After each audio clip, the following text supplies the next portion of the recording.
Taslih TV.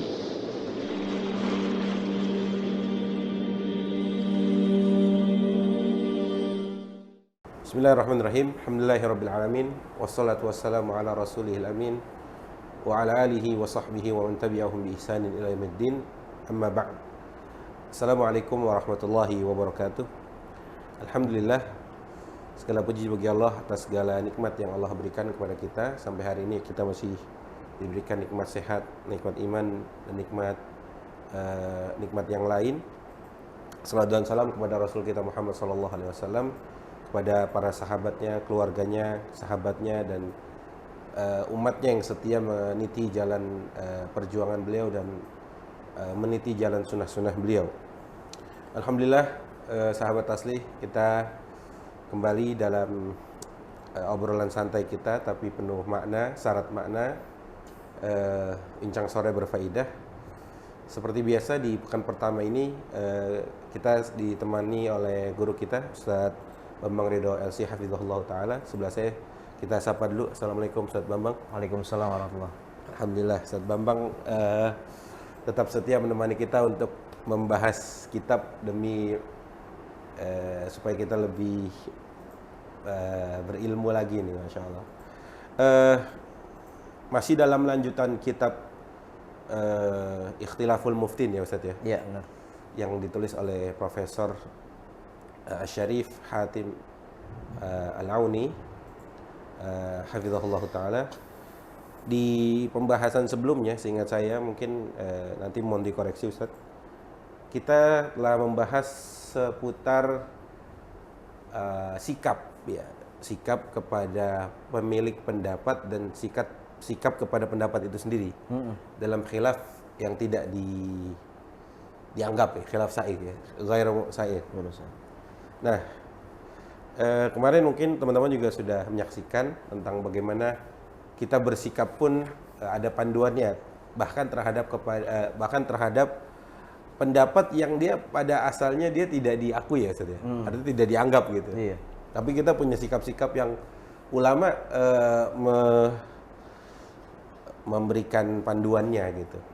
Nah, sudah sampai sejauh itu, kemudian kita nanti berikan waktunya Ustaz Bambang, apakah masih berlanjut bagaimana sikap atau ada materi baru atau judul baru atau bagaimana? Saya berikan waktu dan tempat kepada Ustaz Bambang, silakan Ustaz. Baik, bismillah wassalatu wassalamu ala rasulillah wala hawla wala quwata illa billah. Ustaz Khair, jazakumullah khairan. Mudah-mudahan kita semua selalu diberikan kesehatan. Amin ya Rabb. Amin. Kemarin kita sudah berbicara tentang bersikap bijak terhadap pendapat ataupun orang yang berpendapat di pendapat dan juga orangnya gitu ya. Pemilik pendapat dalam kategori ikhtilaf ghairu sa'id atau ikhtilaf yang tidak diperbolehkan gitu. Tidak diperbolehkan. Yang diharamkan gitu. Nah, hari ini kita insya Allah akan membahas satu tema yang penting, tema baru juga, tema penting juga, yang mana ini berkaitan dengan bahwasanya kan gini, kita mulai bahwasanya tidak setiap orang itu,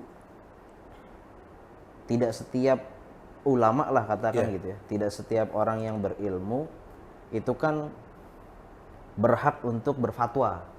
Oh gitu Ustaz ya? Iya kan? Meskipun dia berilmu tapi Meskipun nggak dia serta-merta berilmu, tidak bisa serta-merta dia bisa berfatwa gitu ya. Ada syarat-syaratnya, ada kriterianya gitu.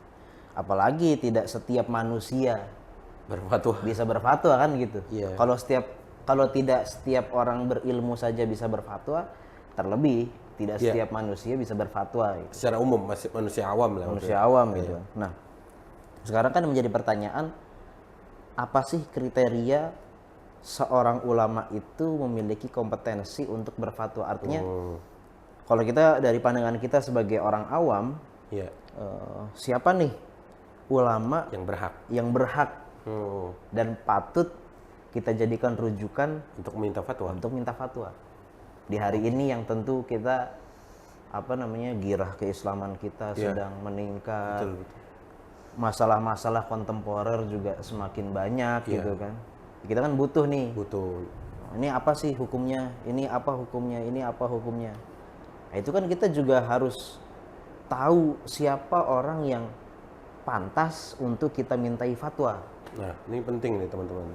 Kriteria berarti Ustaz, ya. Kriteria. Kriteria. Berarti ini masuk bab baru nih. Bab baru. Bab baru tentang kriteria ulama yang bisa dijadikan rujukan dalam meminta fatwa. Iya, benar. Nah, kemudian kali ini kita akan membahas siapa yang berhak kita jadikan rujukan dalam berfatwa ini, dengan membahas sifat-sifat siapa yang tidak berhak dijadikan rujukan berfatwa. Malah bukan kriteria siapa yang berhak, Nah, iya. tapi malah Siapa yang tidak berhak? siapa yang tidak berhak. Kan ada dalam kaidah Arab gitu kan, al-asya tu'raf bi'addadiha gitu Iya. ya. Terkadang sesuatu itu bisa diketahui dengan mengetahui hal-hal yang bertentangan dengannya. Ya kan? Nah, ini yang menjadi unik mungkin. Kita ingin mengetahui siapa yang tidak berhak untuk dijadikan rujukan dalam berfatwa. Tempat dimintai fatwa gitu. Dimintai fatwa. Nah, ini ada tiga kriteria atau ada 3 sifat. Yang mana kalau ada salah satu kriteria atau sifat yang dimiliki atau terdapat dalam diri seseorang, artinya Seorang alim maksudnya. seorang alim atau Ahli ilmu. lebih-lebih orang biasa gitu. Iya. Ini satu aja. Jadi nggak mesti tiga-tiganya harus ada dulu, Oh, baru kemudian ini orang ini tidak berhak. Tapi ada salah satunya aja dari salah 3. satu aja dari 3 ini ada dalam diri seseorang.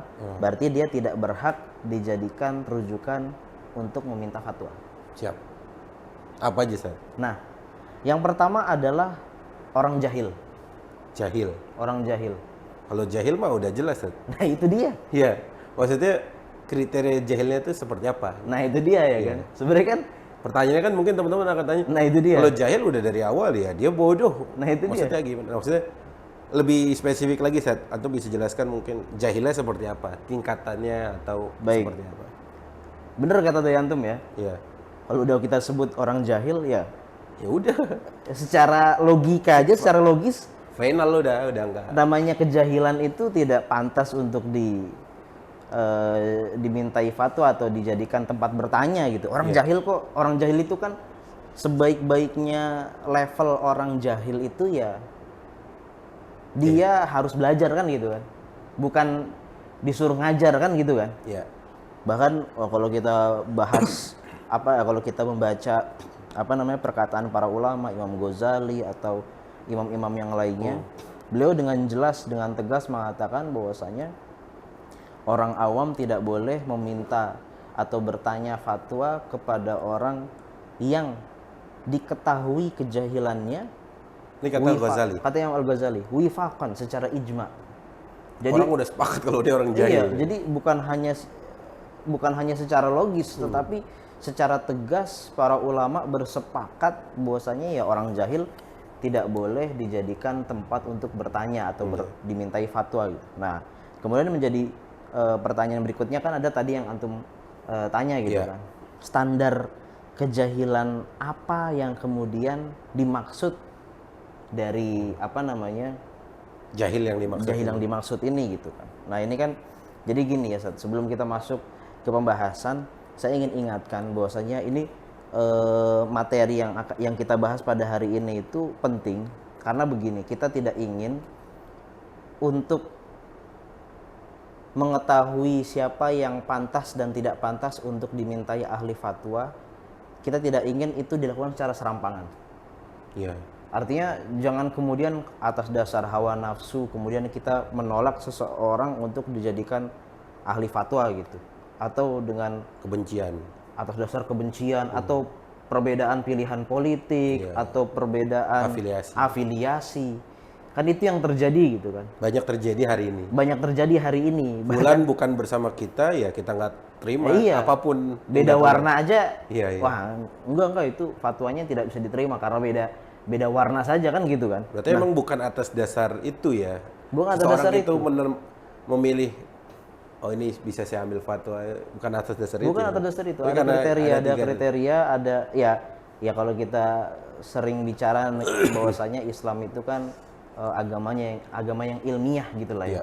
Ya artinya kita juga harus saat kita berbicara siapa yang berhak dan tidak berhak, siapa yang pantas dan tidak pantas untuk menjadi mufti, yaitu harus secara ilmiah juga. Iya. Makanya kita bahas siapa gitu kan, atau apa yang dimaksud dengan jahil, yang dimaksud dalam kriteria pertama ini. Orang yang kalau jahil ini ada dalam diri seseorang, maka dia tidak pantas untuk dimintai fatwa. Nah, jahil yang dimaksud di sini adalah orang yang kesalahannya dalam ilmu syar'i lebih banyak daripada kebenarannya. Kayak apa tuh Ustaz, contohnya? Jadi gini kan, terkadang kita ya zaman sekarang ya, apalagi zaman sekarang itu kan orang mudah mendapatkan Informasi. titel Oh, titel. akademik gitu ya. Iya. Ya katakan LC lah gitu kan, MA, ya. doktor, profesor gitu. Nah ini yang harus kita pahami bahwasanya titel-titel akademik itu tidak serta-merta ya.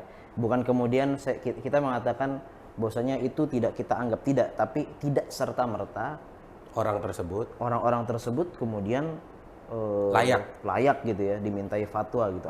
Asal kita melihat oh ini profesor loh gitu. Padahal profesor dalam ilmu arsitektur kan gitu. Dimintai fatwa tentang Dimintai fikih. fatwa tentang agama kan ini sangat ya salah gitu lah. Ya. Sebagaimana orang bertanya arsitek kepada ustadz kan salah juga gitu kan. Nah itu dia. Jadi terkadang orang itu ya dia mungkin punya wawasan agama, wawasan tentang keislaman dan wawasannya benar gitu kan. Atau dia misalnya punya apa namanya ya, biasanya dia mungkin sebagai motivator, yang mana memang motivator ini sering membawakan mengutip nukilan-nukilan dalam ayat hadis gitu kan. Ini tidak serta-merta kemudian dia bisa dimintai fatwa. Itu. Lagi-lagi standar yang paling utama adalah apabila kejahilan yang dimaksud di situ adalah standarnya kalau kesalahannya dalam ilmu syar'i atau dalam hukum syar'i itu lebih banyak daripada kebenarannya. Misalnya gini ya, kalau kita menimbang-nimbang, apalagi hari ini kita mungkin mudah mengetahui orang ini punya banyak salahnya atau banyak benernya itu kan hari ini banyak disertasi atau tesis yang menghimpun tentang misalnya fatwa-fatwa seorang ulama gitu kan. Mungkin yang sudah wafat itu kan dikumpulkan gitu. Itu kan bisa kita lihat atau mungkin kita bisa mengetahui gitu kan. Oh ini mana fatwa-fatwa yang memang ada landasan-landasan dalilnya atau memang terlihat agak agak menyimpang gitu, atau nanti akan kita tahu lebih jelasnya lagi. Diuji lah kan, fatwa-fatwa itu diuji fatwanya, atau mungkin nanti kita akan lebih mengetahui hal ini lebih dalam kriteria yang ketiga.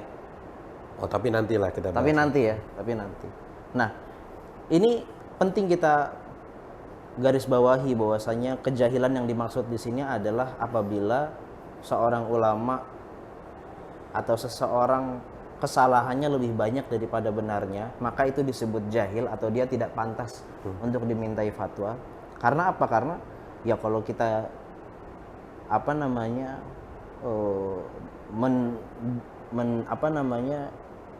mengartikan atau memberikan standar orang yang berhak untuk dimintai fatwa adalah orang yang tidak pernah punya kesalahan.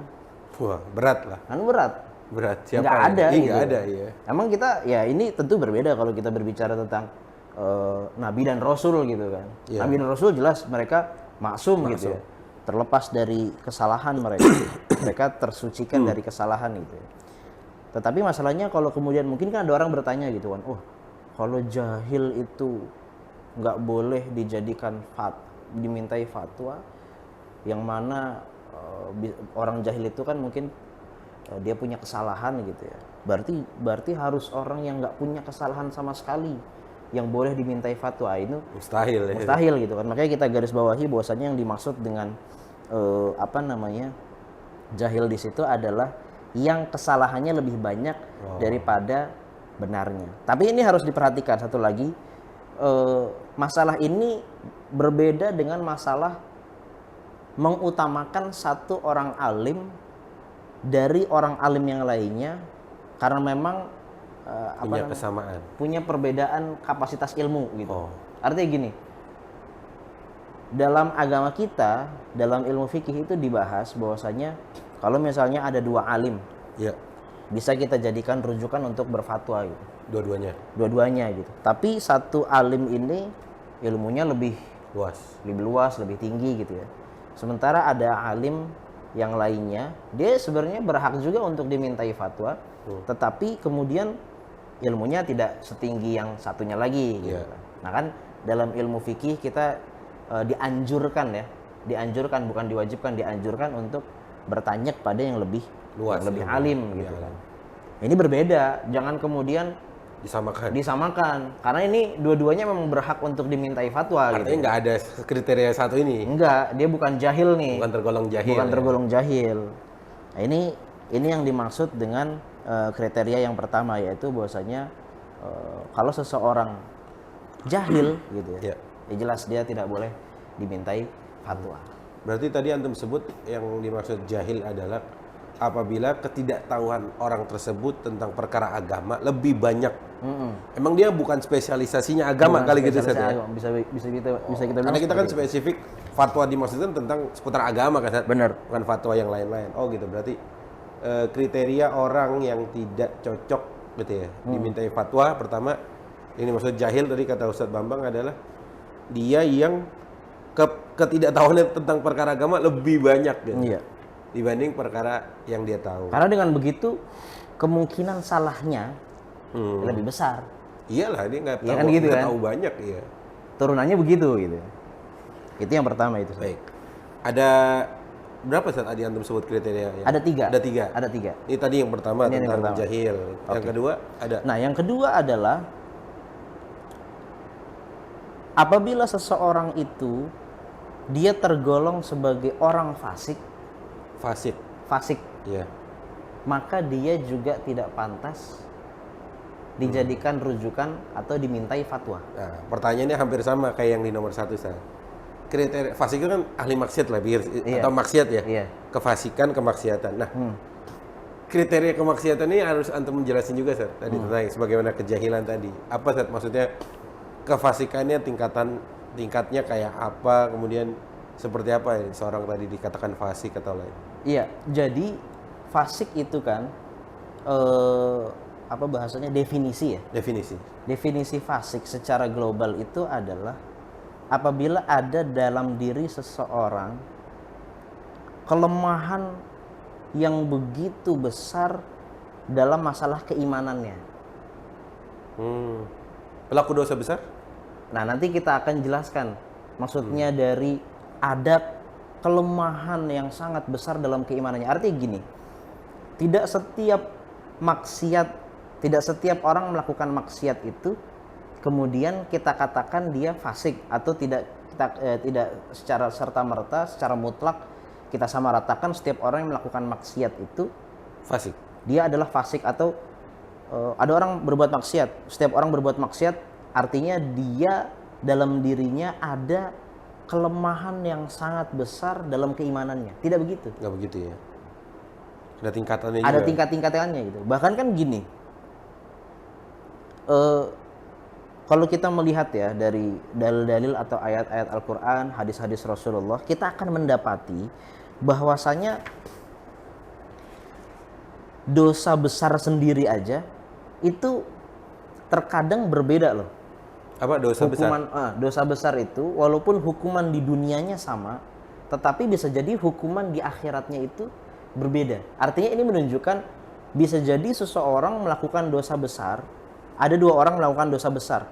Dosa besarnya sama, tetapi yang satu itu sangat menunjukkan ada kelemahan iman. Ya. Yang satunya lagi menunjukkan ada kelemahan. Jadi ya mungkin kalau dosa besar jelas ya, ada kelemahan iman yang sangat besar. Tapi yang satu tuh lebih lagi. Kalau kita kasih contoh misalkan, yang sama-sama kondisinya itu imannya lemah sekali gitu. Contoh zina. Nah, Zina, zina, minum khamar. minum khamr, Artinya yang termasuk di golongan dosa besar lah katanya. dosa besar. Nah ini kan gini, contohnya gini ya, zina bener tadi kata antum kan ini dosa besar ya, jelas lah. Iya. Semua orang menyepakati lah ya, zina itu dosa besar. Kalau kita lihat hadis-hadis, ayat-ayat Al-Quran, kita akan mendapati, gini ya, ada dua orang, satu pemuda, satu udah agak tua, Iya. dua-duanya berzina. Secara hukum di dunia, had di dunia, pidana atau hukuman di dunia, ya jelas kan dia rojem ya, kalau mereka muhson gitu ya. Kalau dia sudah nikah. Kalau dia sudah nikah ya. Tapi kalau kita lihat ternyata hukuman di akhirat berbeda. Bagi dua orang yang sama-sama berzina tapi beda usia. Tapi beda usia. Dalam hadis Rasulullah, dalam riwayat Imam Muslim, Rasulullah SAW bersabda, "Thalathatun la yukallimuhumullah yaumal qiyamah, wa la yuzakkihim wa la yanzuru ilaihim, wa lahum adzabun alim. Syekhun zanin, wa malikun kadzdzab, wa a'ilun mustakbir." Ada 3 golongan yang tidak akan Allah ajak bicara pada hari kiamat, tidak Allah tazkiyahkan, tidak Allah sucikan dia, dan Allah tidak akan melihat kepadanya. Salah satunya adalah syekhun zanin, orang tua yang berzina. Ya kan, ya kalau artinya gini, kalau pemuda berzina, bukan kita membolehkan ya, tapi memang di masa itu kan memang sedang gejolaknya kan, gejolak syahwatnya kan memang tinggi. Lah ini syekhun zanin, udah tua udah tua gitu kan. Allah. Kadang orang bilang udah buat tanah kubur. Udah buat tanah kok masih tanah sekitar lagi. Nah, kan itu kan syahwatnya itu kan. Iya. Harusnya kan udah nggak ada. Sudah nggak ada gitu. Tua keladi itu.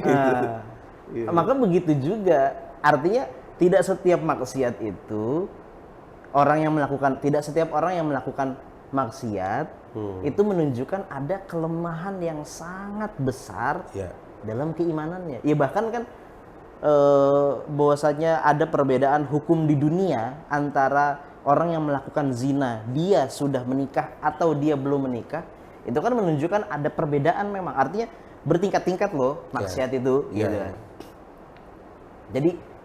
Jadi, nah sekarang kembali ke pertanyaan antum ya. Kayak apa gitu? Kayak apa gitu kan? Maksiat seperti apa yang menunjukkan kelemahan yang sangat dan besar yang dalam keimanan seorang itu sehingga kemudian dia dikatakan fasik gitu kan. Nah, ini ada 2 kategori. Kategori yang pertama adalah seseorang yang melakukan dosa besar dengan sengaja. Tanpa ada uzur kejahilan, tanpa kan gini ya, kalau kita membaca buku-buku fikih itu biasanya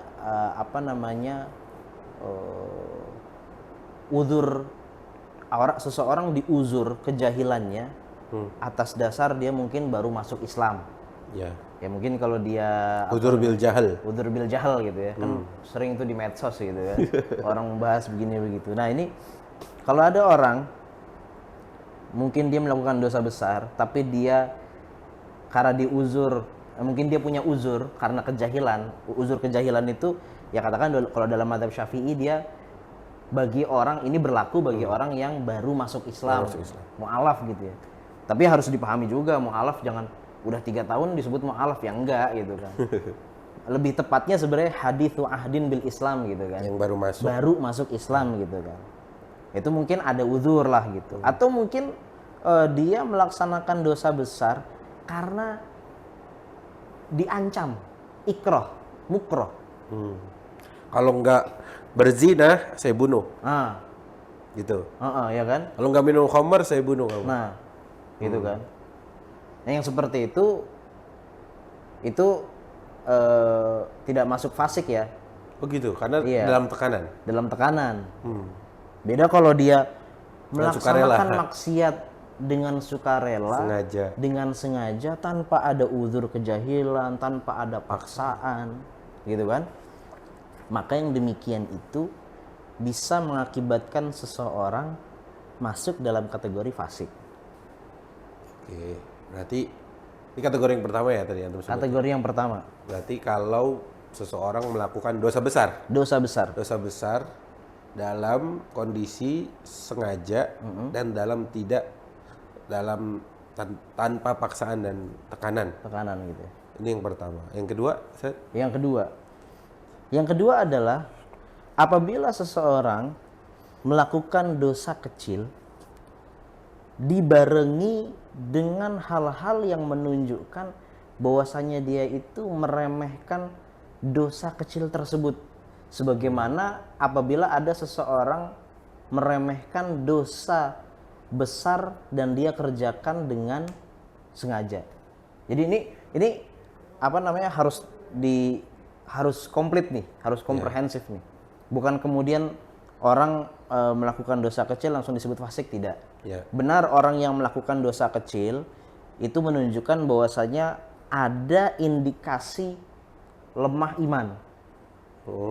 Tapi itu pun tidak menunjukkan kelemahan yang sangat besar dalam keimanannya. Ya. Iya kan? Jadi orang yang melakukan yang kriteria yang kedua nih, di mana orang berbuat maksiat kemudian disebut fasik adalah apabila seorang melakukan dosa kecil, di mana saat dia melakukan dosa kecil itu dibersamai dengan hal-hal yang menunjukkan bahwasanya dia itu meremehkan dosa kecil tersebut, sebagaimana kalau dia meremehkan dosa besar yang dikerjakan dengan sengaja. Berarti singkatnya mungkin gini saja. Kategori kedua nih, dia dosanya kecil, tapi dibarengi sama ngeremehin dosa tersebut. Ah, ini mah gampang, tadi gue tobat bisa gitu. Nah, begitu tuh. Begitu. Atau contohnya gini. Contoh lebih jelasnya adalah orang yang mengerjakan dosa kecil di waktu yang mulia atau di tempat yang mulia. Contoh, nipu di depan Ka'bah. Nah, itu dia. Iya. Itu fasik itu. Bulan Ramadan, Nah, nipu pura-pura dari orang-orang Palestina padahal orang Yaman. Nah itu dia. Anda pernah tuh, Seth? Oh berarti gitu ya, di tempat mulia, di bulan mulia, waktunya gitu ya? Iya. Itu termasuk ihmal, ngeremehin ya? Meremehkan itu kan. Melakukan dosa kecil sambil ngeremehin kan gitu. Gampang, bahasa mudanya seperti gitu ya. Iya, ngegampangin ya. Ngegampangin gitu ya. Contohnya itu, melakukan dosa kecil di tempat yang mulia atau di waktu yang mulia. Waktu mulia itu kan kayak bulan siang hari di bulan Ramadan gitu ya. Atau apa namanya? 10 hari di bulan Zulhijjah. 10 hari bulan Zulhijjah, hari Arafah, gitu. Bulan-bulan haram. Bulan-bulan haram. Nah, ini hati-hati. Ya. Iya kan? Meskipun dosa kecil, tapi dibarengi dengan meremehkan, itu bisa masuk kategori dia fasik. Itu dia kategori fasik. Ya. Nah, gini Seth, mungkin kita kan agak kesulitan tentang kayak apa kita bisa tahu, Seth. Mungkin antum ada jawabannya apa enggak nih tentang dari mana saya tahu kalau orang ini meremehkan atau tidak meremehkan? Iya, mungkin ya memang dalam agama kita kan nggak bisa, nggak boleh nebak-nebak. Nggak boleh nebak-nebak, ataupun kita nggak boleh apa namanya menghukumi, tajasus, nyari-nyari kesalahan gitu. Itu tidak boleh. Ya memang selama kita mungkin mengetahui, atau ya kita kan mengetahui mungkin dari banyak hal ya, katakan kita pernah melihat sendiri atau mungkin ada informasi yang beredar, misalnya apa namanya seorang ini begini begitu gitu kan. Nah ini tidak demikian lah. Ya, jadi sebenarnya harus berhati-hati juga kita gitu ya, dalam arti bukan kemudian kita cari kesalahan, ya enggak juga. Ya. Jadi makanya ini kriteria-kriteria ini kan kita buat agar kita tidak serampangan menilai orang gitu ya. Karena saat kita menilai orang, kemudian terkadang kita setelah menilai orang kan kita ada rasa ngeremehin, merendahkan, memaki. Ini yang sebenarnya harus diminimalisir gitu. Nah, ada satu lagi Ustaz, berkaitan dengan masalah tadi ya. Bagaimana dengan kalau ada pertanyaan misalnya, bagaimana dengan perkataan Ibnu Abbas? Pernah Ibnu Abbas kan ditanyakan oleh seorang, wahai Ibnu Abbas, dosa besar itu ada berapa gitu kan? Apakah dia cuma 7 gitu kan? Karena ada hadisnya gitu kan. Sabu'un mubiqat gitu kan. Ibnu Abbas bilang, oh nggak cuma 7, bisa jadi 700 gitu. 700, bisa sampai 700 gitu kan. Nah kemudian Imam Az-Zahabi punya kitab Al-Kabair kan. Nah, spesifik untuk bahas itu ya. Untuk bahas itu gitu. Ya, banyaklah ulama yang menulis masalah itu ya. Populernya Imam Az-Zahabi. Nah, kemudian Ibnu Abbas kan mengatakan juga gitu, la kabirata ma'a istighfar wala saghirata ma'al israr gitu kan. Bahwasanya tidak ada yang namanya dosa besar itu tidak bisa dihapus dengan cuma istighfar harus taubat gitu kan. Harus taubat nasuha. Begitu wala saghirata ma'a israr, artinya tidak disebut dosa kecil dong kalau dia terus-terusan gitu. Nah, apakah kemudian kalau orang melakukan dosa kecil terus-menerus itu merupakan menjadi dosa besar? Artinya kalau sudah menjadi dosa besar dia orang menjadi fasik gitu yang melakukan dosa kecil itu. Nah, ini Profesor Hatim Al-Auni mengatakan bisa jadi yang dimaksud dengan perkataan Ibnu Abbas di sini adalah apabila seseorang berterus-teruskan atau terus-menerus melakukan dosa kecil dengan adanya tanda-tanda bahwasanya dia meremehkan. Jadi tidak mutlak orang yang terus-menerus melakukan dosa kecil itu disebut fasik gitu ya. Atau dia melakukan dosa besar gitu secara otomatis. Tidak. Tetapi orang yang terus-menerus melakukan dosa kecil disertai ada rasa peremehan pada dosa kecil itu baru kemudian naik jadi dosa besar dan kemudian jadi fasik. Karena di sini kan kalau kita melihat ayat-ayatnya atau hadis-hadisnya kan Allah mengatakan intajtanibu kaba'ira ma tunhauna anhu nukafir ankum sayyi'atikum wa nudkhilkum mudkhalan karima. Artinya dosa-dosa kecil itu, dosa-dosa kecil, sayyi'at itu kan banyak. Bisa jadi itu sering gitu kan. Tapi kalau dia tidak melakukan peremehan terhadap dosa kecil itu dan dia menjauhi dosa besar, itu kan Allah bisa mengampuni itu. Bahkan dalam hadis yang lain Rasulullah SAW pernah bersabda, tidakkah kalian membayangkan seandainya, ini kan beliau sedang menjelaskan tentang keutamaan atau fadilah sholat 5 waktu gitu kan. Beliau mengatakan ibarat orang melaksanakan sholat 5 waktu itu ibarat atau diibaratkan dengan kalau seseorang punya di depan rumahnya, di depan pintu rumah ada sungai mengalir 5 hari dia mandi, 5 kali dia dalam mandi. Sehari dia mandi gitu kan. Apakah masih tersisa kotorannya kan? Gitu. Kan ibaratnya begitu. Nah, ini dikasih analogi ya. Dikasih analogi seperti itu. Itu kan menunjukkan bahwasanya dosa kecil walaupun mungkin banyak dan terus-menerus tidak serta-merta kemudian menjadi dosa besar dan menjadi fasik gitu. Ini kira-kira tentang masalah atau penjelasan yang kedua. Gitu. Kalau tadi udah 2 ya Ustaz ya? Ini sudah 2. Berarti terakhir nih yang ketiga tentang kriteria seseorang tidak cocok atau tidak bisa dimintai fatwa. Yang ketiga, terakhir nih Ustaz. Yang terakhir nih penting Ustaz. Kalau tadi kita sudah berbicara tentang jahil, fasik gitu ya. Yang ketiga, kalau kriteria ini ada dalam diri seseorang, maka dia tidak pantas jadi rujukan atau dimintai fatwa. Yaitu adalah apabila seseorang memiliki metode yang menyelisihi metode salaf dalam pengambilan hukum. Jadi dia punya metode sendiri. Dia punya metode sendiri yang menyelisihi salaf, atau dia punya sumber rujukan dalam pengambilan hukum yang menyelisihi salaf. Jadi ada dua nih. Sumber hukumnya Ya. menyelisihi salaf atau Metodologinya. istimbatnya Iya. menyelisihi salaf. Berarti satu-satu nih, Ustaz. Satu-satu. Yang pertama dulu tentang Oke. metode sumber dulu deh. Ya. Sumber dulu. Oke. Nah, sebelum kita masuk situ, ini kita harus kita harus katakan bahwasanya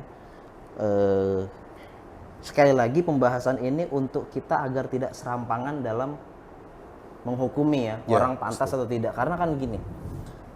Ini ada satu masalah yang penting, bahwasanya para ulama mengatakan, dan ini yang menurut Syekh Syarif Hatim Al-Auni Rojih atau diunggulkan oleh beliau, bahwasanya ahli bid'ah itu makbul fatwanya atau diterima fatwanya, Selagi boleh dimintai fatwa selama dia masih dalam koridor 3 dalam ini. dalam koridor 3 ini ya. Begitu saja. Begitu. Karena begini, sekarang gini masalahnya, kan gini. Alul hadis menganggap Asy'ariyah Bid'ah. alul bid'ah. Alul bid'ah. Asy'ariyah menganggap alul hadis alul bid'ah juga kan? Iya, iya. Bener nggak? Ya kan begitu sampai hari ini gitu kan. Asy'ari sama Asy'ari. Asy'ari gitu ya. Tetapi kan kalau kita lihat dari zaman dulu, nggak ada tuh yang kemudian saling menolak fatwa. Wah, bahkan yang katanya Asy'ari kitabnya dipelajari, Ustaz. Nah itu tuh dia. Sama orang-orang yang katanya Asy'ari. Nah itu dia. Atau sebaliknya. Atau sebaliknya. Iya, Jadi iya. dari zaman dahulu para ulama itu tidak kemudian Itu bukti konkret ya, Ustaz, ya? bukti konkret. Dalil wuku. Dari buku ya. Iya. Imam Taqiyuddin As-Subki, kemudian beliau punya guru Imam Iya. Az-Zahabi gitu kan. Wah, Zahabi jelas. Ya kan Az-Zahabi Athari gitu kan, Iya. Alul Hadis ya kan. As-Subki. As-Subki Asy'ari. Iya.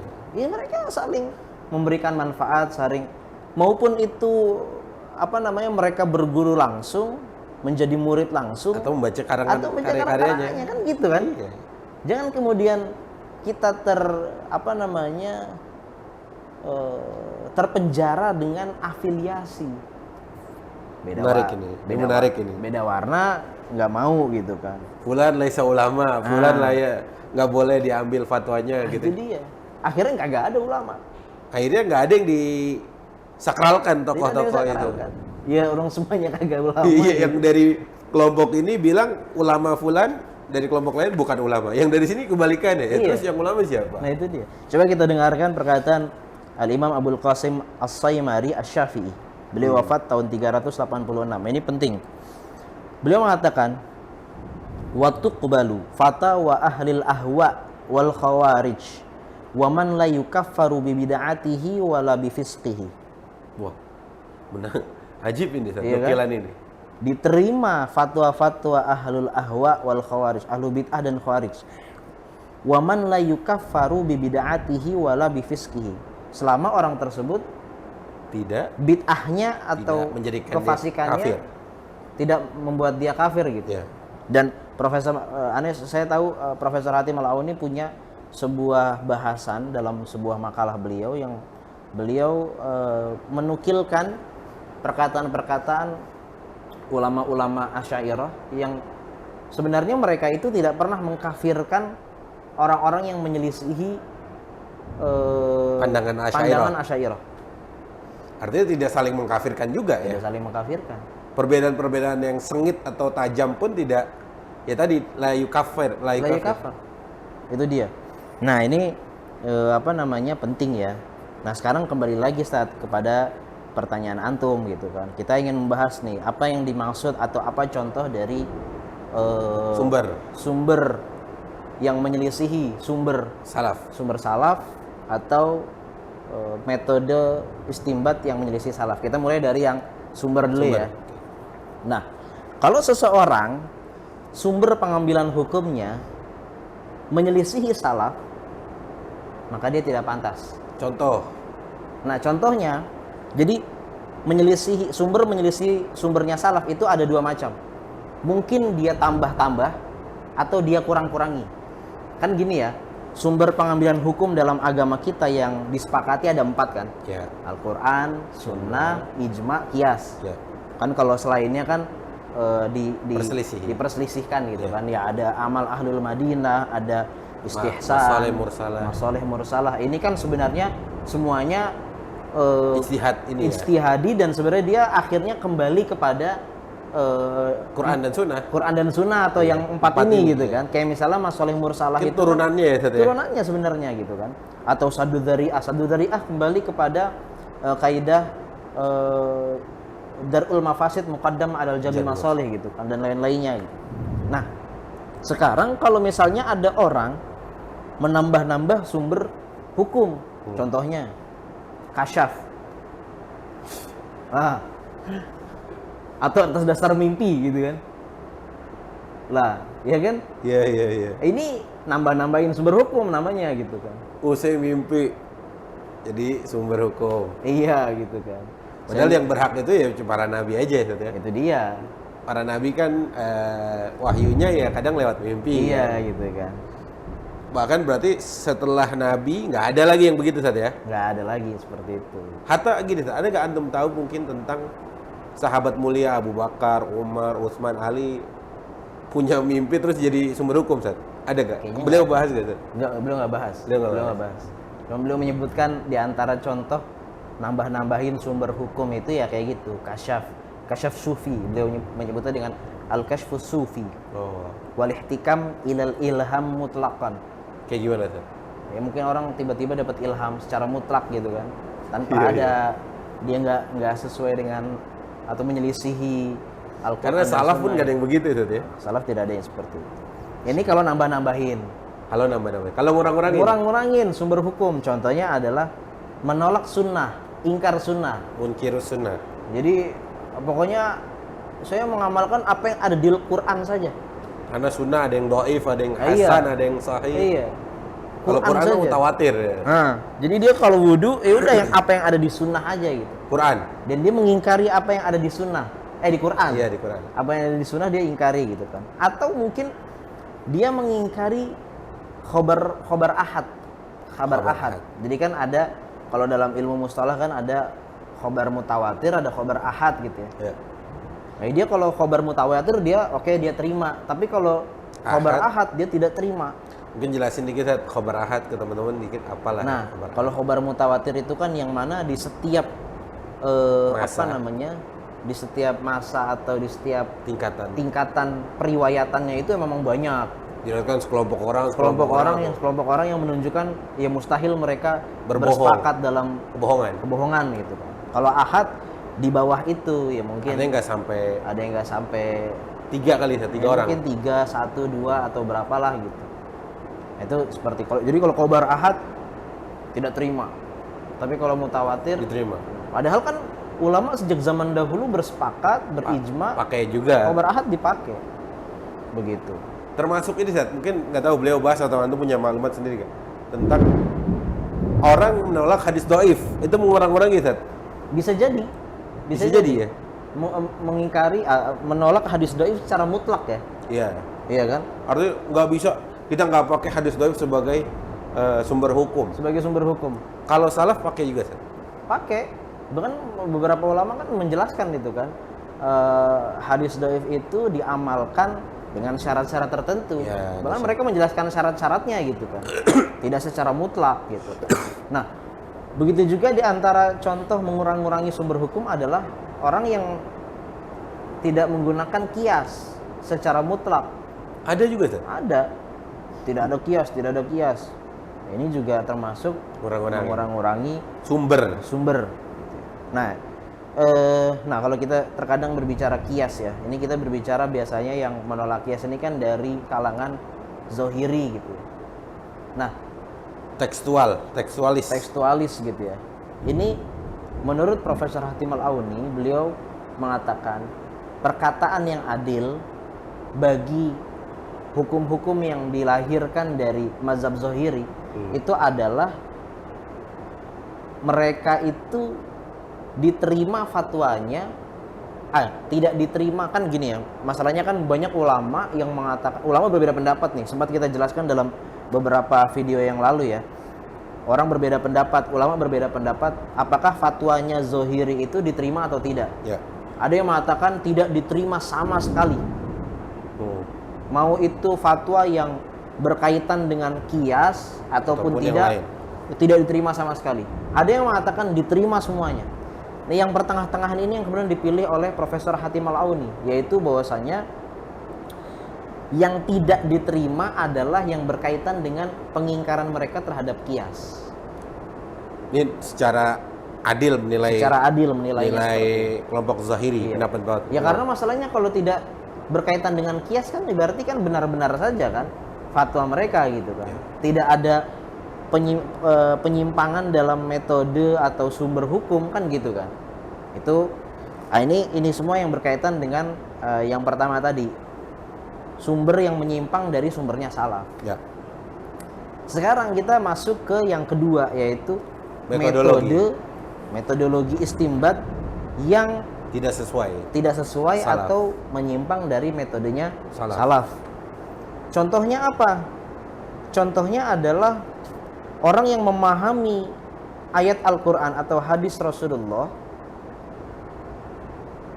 tidak menggunakan kaidah-kaidah bahasa Arab yang benar.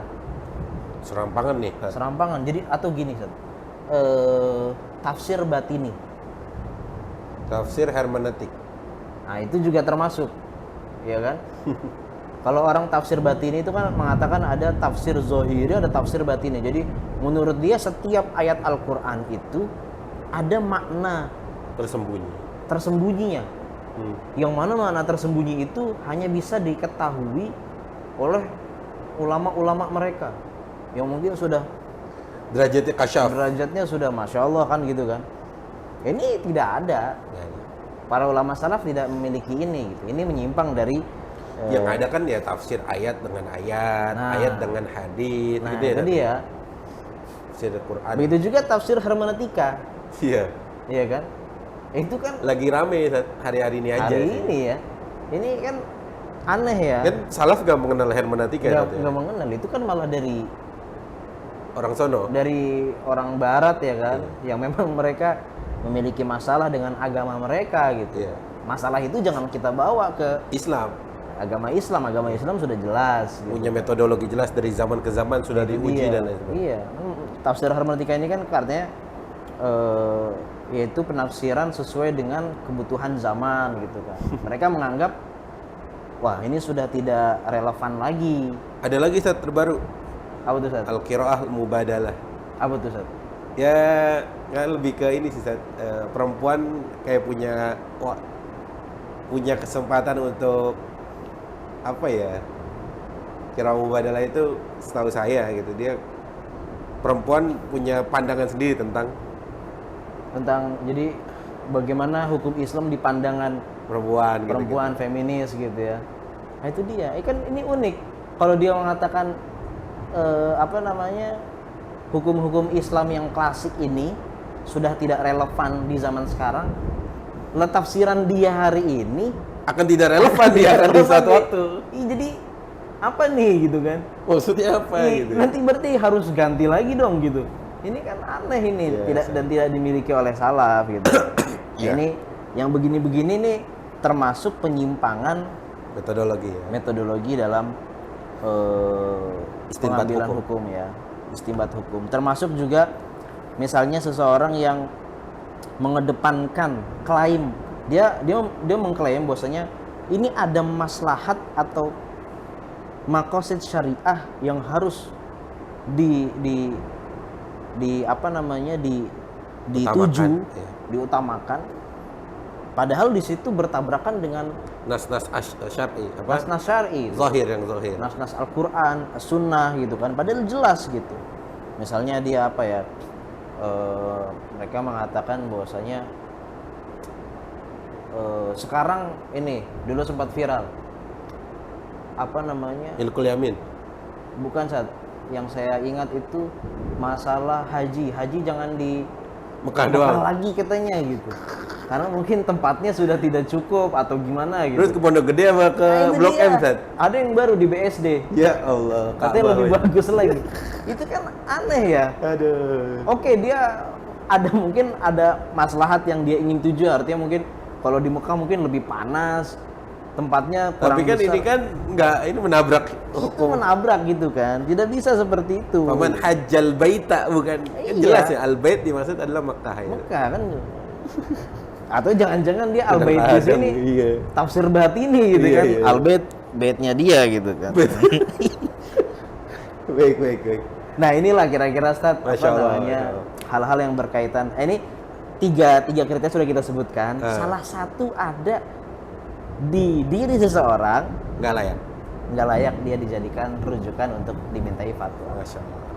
Jazakallah khair Ustaz Bambang Ridho atas pencerahannya kepada kita. Kita semakin tahu bahwa beliau membahas ini tadi dari kitab Syekh Hatim, supaya kita tadi poinnya adalah tidak serampangan, tidak bermudah-mudahan juga meminta fatwa ke sembarang orang gitu ya.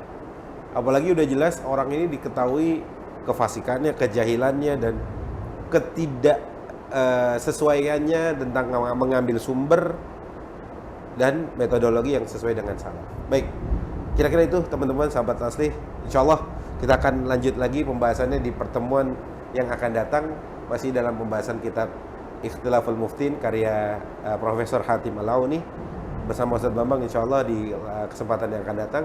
Saya Abdul Khair Ahmad undur diri, semoga yang sedikit ini bermanfaat. Kita tutup dengan kafaratul majlis. Subhanakallahumma bihamdik asyhadu an la ilaha illa anta astaghfiruka wa atubu ilaik. Wassalamualaikum warahmatullahi wabarakatuh. Waalaikumsalam. Taslih TV